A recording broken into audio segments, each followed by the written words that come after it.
Today on Practical Faith, I'm here with Brian Cooper, and today we're going to tear things down and burn things up.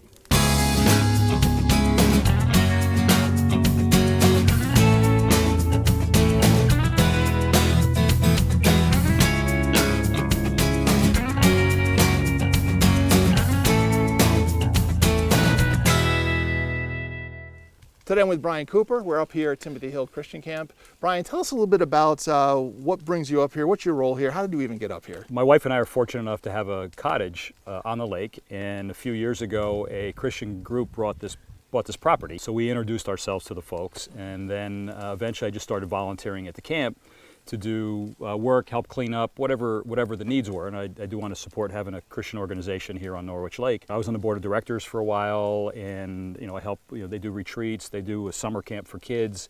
Well, then what are we doing here today? Why don't you tell us a little bit about it? Well, today what we're doing is there's a group from the Hampshire County Jail that comes every other Saturday, except when summer season is in. But what they do is they have to do some community service, or they volunteer to do community service, which actually gets them on their end something called good time, so it's a little time comes off their sentence, and they come out and do manual labor. What they're doing here today really is we're doing some cleanup.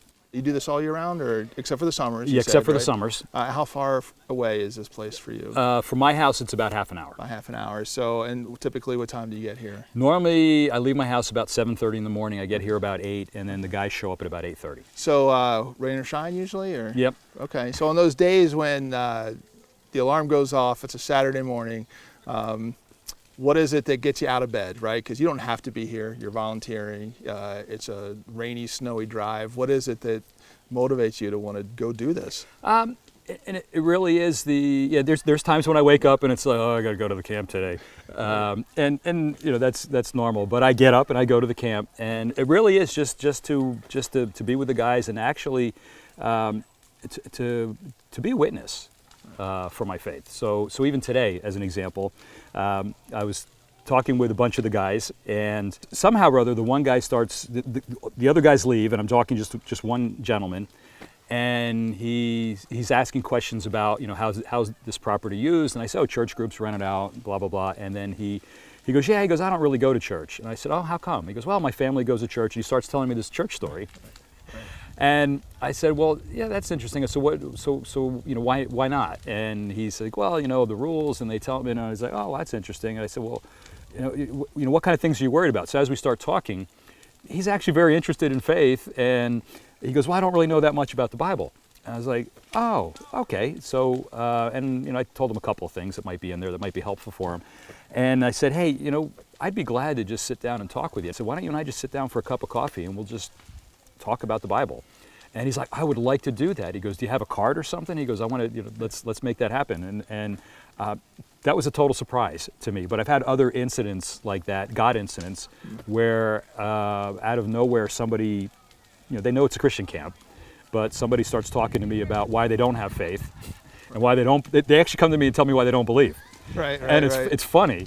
And I just listen to them and ask them a couple questions, and somehow or other now we're into this faith conversation, and it goes good places. So I do think God has is using me here at this place, is using this place to reach out to these guys. And when they first get off the bus, it's not like, hey, let me tell you about Jesus, right? It's that's really effective. Yeah. They might not get off the bus next time. Yeah, exactly. You're like, oh, so got to go away. Yeah, exactly. But what they see is I work alongside them. I work as hard as they work, sometimes harder, sometimes not harder. And they see me working with them, and they see me treating them like an equal. The Bible says, treat others as if they're a little bit better than you are. So in this case, in particular with the guys who are here today, they're the least of these. I mean, when they go to other places to do their community service, what they find is people don't treat them well, people don't talk to them, people shy away from them, etc. And when they come here, we just treat them like guys. So we greet them when they come off the bus. Hey guys, how you doing? Blah, blah, blah. And on the way out, we thank them for their work. We've got some other volunteers, some ladies who come in and make them a wonderful lunch every day and a wonderful dessert. We treat them with love. And God talks about loving one another and loving the least of these. And it's become a way for me to love the least of these. Your break is over now. You need to get back out there, pick up the rake, and get back to work. Yeah, okay? time to go to work. Yeah, Okay. go set that example. Go be Sure. hardworking. Okay. Thanks, Brian. Appreciate You're the welcome. time. All right.